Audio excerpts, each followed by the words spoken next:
Welcome to On Purpose Coaching, where we challenge you to do better on purpose.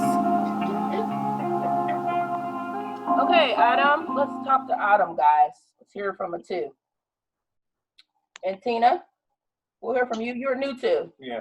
So you can answer too if you feel like you know yourself well enough. I know you're still learning, but That's so as we just got done talking about the twos, what resonated most with you about your number? Are you asking me? You can go first. That's fine. Oh, okay. What resonated most? Mm-hmm. Self-love. Okay.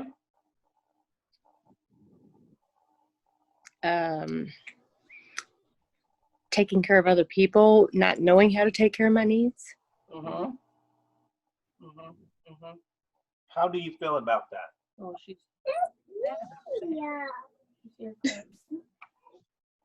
It's all right, I cried too. It's okay. Yeah, that's good to recognize that. How about you, Adam? Yeah, because those are things we start to look into ourselves and understand. Yeah, I was probably the most common thing is suppressing my own feelings and needs, which is that's true. You do it and you don't even realize you're doing it. Mm-hmm. Mm-hmm. Yeah. So it's hard to I know for Tina, like you were just talking about, so it's hard to even know how to care for others when you're not properly caring for yourself, especially as a two, because you're stuffing it down. So I know for you, that's a work in progress on what you would bring to a relationship, right? So that's but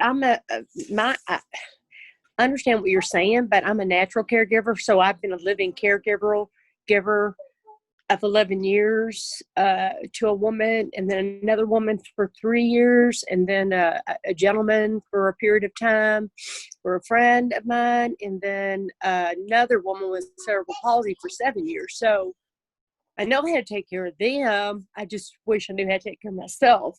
Right. Yeah. And that starts too with, especially for a two, is learning to call it out first. So you may not know what to do yet, but it starts with saying, I need this, even if it's just to yourself, right? So telling yourself, talking to yourself, a little bit like what Dwayne was saying, is like, what does that look like for me? Where do I need help? Where can I get some needs met, right? Where you feel like those gaps are, or where you feel like you're not getting what you need. And starting at that self-love point is where the marker is, versus trying to get someone else to call it out for you. That makes sense? I think so. Okay. Yeah, I was going to say, even first you would have to establish what those needs are. Just sit down and really just think about it, because I mean, from asking Autumn that, not to put her on the spot a couple of times, you don't get an answer because maybe it's something that you guys don't think about. Exactly. So we sit down, think about, like, really, what do I need, or what do my needs look like? And I mean, yes. And once those are established, then you can go about, trying to get them met or whatever. But first, identify what they actually are, or which, and they may change from time to time, but just establish what they are. What are, like, my needs that I'm gonna need all the time, and then in certain instance, you might have some other needs. Yep. I mean, and there's nothing wrong with needing. It's not. We all need. Yeah. Exactly. And that's probably even more important attribute of a two to remind themselves of. And this is kind of why I have you doing some of that journaling stuff, Tina, is really starting to identify, what does that look like for me? What does that look like for me? And that's okay, because you need to understand that you are important, you are loved, you are wanted, you are valued. And we want and need people like you in our lives. We need twos in our lives. We need people to see, even especially like for an 8, who we ignore. Number one of our issues is we ignore reality. So we need people to see, like, when stuff is hurting us or when stuff is wrong with us, because we're not going to say it. And we'll even work to put up the exterior that we're just fine. So we need the intuitive people like a 2. And I hate it when I'm around Autumn because she does it all the time. What's wrong with you? Ain't nothing wrong with me. Get out my business. Get out of my energy business. You see it all, my energy, right? So you guys are able to automatically see that, which makes sense why you've been able to take care of others, Tina, your whole life, because it is something intuitively that 2s possess that others do not. You're able to see immediately the needs in others. And the idea is that you have to start to turn that back inward and see what those needs are for yourself. Okay. No, girls, heavy. How about you, Autumn? How are some ways you feel like you're misunderstood by others? How are some ways that you're talking to Autumn. Okay, I'm hard of hearing too, so I'm trying It's to. all right, baby. No problem. That one I'm not quite sure. I guess when we've read about and talked about the 2s, the only thing that I feel may be misunderstood is our motive to help. Or I can speak on my behalf. I don't feel like I'm helping for my own selfish reasons to get something out of it. I really, if I'm helping you, I'm helping because I want to. But I am catching the being careful not to insert myself and letting people ask me. Like, that is something I'm conscious of. I don't want to become overbearing. Yeah. I would rather help because a person wants me to, rather than feeling bombarded, because I know I don't like that feeling. So okay, that makes sense. How about you, Tina? Yeah, I agree with what she said. Okay. Yep. Okay. I don't feel like I'm being intrusive, and I do feel like I'm being genuine and want to help, but I see where it also I'm trying to think of the words, makes me feel important. I don't know how to just, how it makes me feel like I'm something, like I'm in this world for some reason. Okay. That you're I don't feel that way a lot of times. I question why am I even here, because relationship I'm in, just other relationships around me. I don't know. This is all new to me, so I'm still trying to absorb all this. Yeah. So this is just really hard. And, the older you get, it's harder to absorb new information. So. Right. No, that makes sense. Especially if you're learning about a lot of these things about yourself for, the first time. I think you heard, like, all of us say earlier, like, we wish we had this a long time ago. Yeah, I did. Almost 60 years old, I'm thinking, oh my God, I'm just now learning this stuff now. I mean, really, I couldn't have had this stuff years ago that would have helped me be a different person, maybe.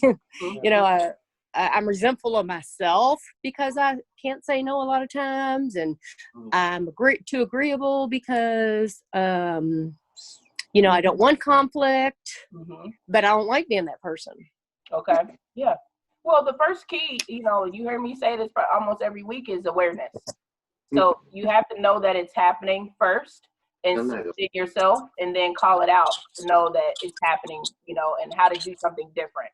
What do you mean by calling it out? I don't know what you mean by that. So when you basically, if you find yourself in a situation where, for instance, somebody's asking you to do something and you're like, yeah, sure, yep, absolutely, no problem. But you haven't even thought it through as whether or not it's something you really wanted to do. You didn't think about whether or not it was going to impinge on your time. You didn't think about whether or not it was actually going to benefit you. And you just automatically were like, sure, okay, not a problem. That's Thinking about it. to the awareness and then saying, okay, actually, let me get back to you. Or let me take a beat before I answer you. Let me, calling it out where you're like, okay, Tina, you just agreed too easily. And this is you having a conversation with yourself, right? Like, nope, Right. you said yes and you didn't even think about it. Yeah. That's the calling it out. Would you say, Adam? I agree. Yeah. Yeah. No, we were just about the same thing. It was something I was watching this week, and it said, when somebody asks, take a minute to pause and think about it first before, because majority of the time everybody just their natural instinct is like, yeah, I got you, I'll do it. But you have a minute and think about it and you have going on before you give them, or even say, give me a minute, I'll get back to you. And yeah. Yep. So to answer your, what do you find frustrating or confusing about yourself? That's it. Wow. Is why can't I say no without feeling guilty? Okay. Wow. Yeah. So that's what makes me sometimes frustrated, that I feel too many feelings, because some people can just say no and not think about it. I'll say no and then quietly beat up on myself because that person needed help and I didn't help them. Yeah, that's me. Yeah. And I know that I could have or had the time or the capacity to, and I chose not to. So then I'm thinking, God is looking at me like, you could have helped that person and you didn't help. So true. Yeah, that is so true. Oh, the struggle That is is so real. true. I need to work on that as well. Yeah. That's I was just thinking, sometimes you don't have the time or capacity. I've sit back and watched, like, you have 2 or 3 things lined up already, and somebody else asks you, can you do this? And you're just like, yeah, sure. I'm just like, well, you got to bake this cake. You got to bake that cake. You got work to do. You're doing their nails. Like, when do you literally have time to squeeze this in? And even more for it too, when do you have time for yourself? You're quiet. Because that's important. That's the thing. You see, like, kind of how he just kind of took assessment and said, okay, I got to do A, B, C, D. Somebody's asking you to do B.2. You got to learn how to look at that and, and answer, and then be okay with that answer, to Adam's point, by saying, I don't actually have the capacity to do this. I'm able to do it, but I do not have the actual capacity to do it. Mm-hmm. And I love how Jen Johnson said from Bethel, she said, you can have everything you want, just not at the same time. So prioritizing when things are happening becomes very important, versus I'm trying to put everything on my plate at once and pile it up and I'm at the buffet, right? So understanding what fits today and then what I can do later or another time becomes important for it too. This is a thing I picked up, a mechanism I picked up. My son would ask me something and I would tell him, yeah, but I know I can't do it now. And I'm like, well, I didn't lie to him. I'm going to do it, but not just today. I'm going to do it like 3 days later, but I'm still going to do it. Like, I can't say no. It's like, I can't say no to like anybody. I would say, yeah, even though I can't do it right then and there, I'm still going to do it 3 days later. So it's not like me saying no. It's just like, yeah, I'm going to do it. Or it becomes my problem when he tells everybody at work he's going to buy all these cookies and all these pepperoni rolls and all this other stuff. And then he comes home and he's like, I told Julie, Susie, and Sandy that I was going to buy all these things and I don't have any money. And I need you to bring it up here and pay these people. Like, are you serious? Like, I didn't make these commitments. Like, Okay. why are you're impinging on my life at this Because point. they asked me, and I'm like, So your answer is no. You don't have to your point. You need to work on that. So one last question for you too. When do you feel your most authentic self? When are you most comfortable, most in your zone, just being yourself, having a good old time, a funky good time, I would say.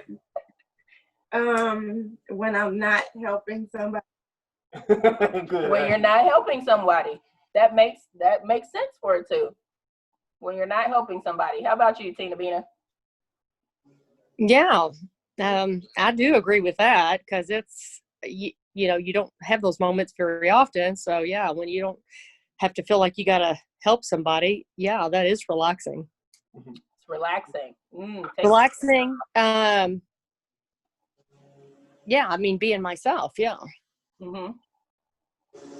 Well, thank Um, you twos for telling me about yourselves. I really appreciate it. And we're going to wrap here. Thank you for tuning in to On Purpose Coaching with your coach, Joanie Bob. Make sure to subscribe down there in the right-hand corner and like my videos if they made an impact on you today. Visit my website, onpurposeplanningandconsulting.com, and sign up for your next step in practical improvement. Use code Enneagram for 50% off a one-time coaching session until the end of July this year. Believe me, it will be worth every penny. Again, thank you for listening today to On Purpose Coaching, where we challenge you to do better on purpose.